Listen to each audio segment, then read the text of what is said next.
நாளைக்கு உலகம் முழுக்க நம்ம சியான் விக்ரமுடைய வீர தீர சூரனுடைய பார்ட் 2 படம் ரிலீஸ் ஆக போகுது.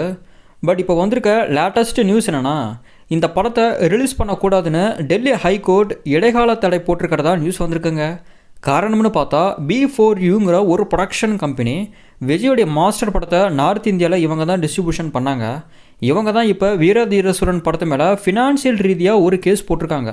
இப்போ லேட்டஸ்ட் ஜட்ஜ்மெண்ட் என்னென்னா, நாளைக்கு காலையில் 10:30 AM கூட இந்த இஷ்யூவை சால்வ் பண்ண சொல்லியிருக்காங்க. அப்படி சால்வ் ஆகலைன்னா படம் கண்டிப்பாக போஸ்ட்போன் ஆகிடும்.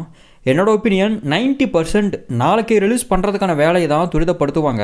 இது போல் ஒரு பெரிய ஹீரோவுக்கு லாஸ்ட்டாக எப்போ நடந்துச்சுன்னா 2021 மாநாடு படத்துக்கு நடந்ததுங்க. அப்போ என்ன பண்ணாங்க, OTT ரைட்ஸை வச்சு அந்த கேஸை உடனே சால்வ் பண்ணி சொன்ன தேதியிலேயே படத்தை ரிலீஸ் பண்ணாங்க. அதுபோல தான் வீரதீர சூரன் படத்துக்கும் நடக்கும். இன்கேஸ் நாளைக்கு வீரதீர சூரன் படம் ரிலீஸ் ஆகாமல் போஸ்ட்போன் ஆகுச்சுன்னா எம்புரான் படத்துக்கு இது செம்ம வேட்டையை மாறுங்க.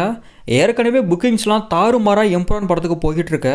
ஸோ வீரதீர சூரன் டீம் கிட்ட இருந்து என்ன அனௌன்ஸ்மெண்ட் வரப்போகுதுன்றதை வெயிட் பண்ணி பார்ப்போம். இன்னும் கொஞ்ச நேரத்திலே அதை நம்ம எதிர்பார்க்கலாம்.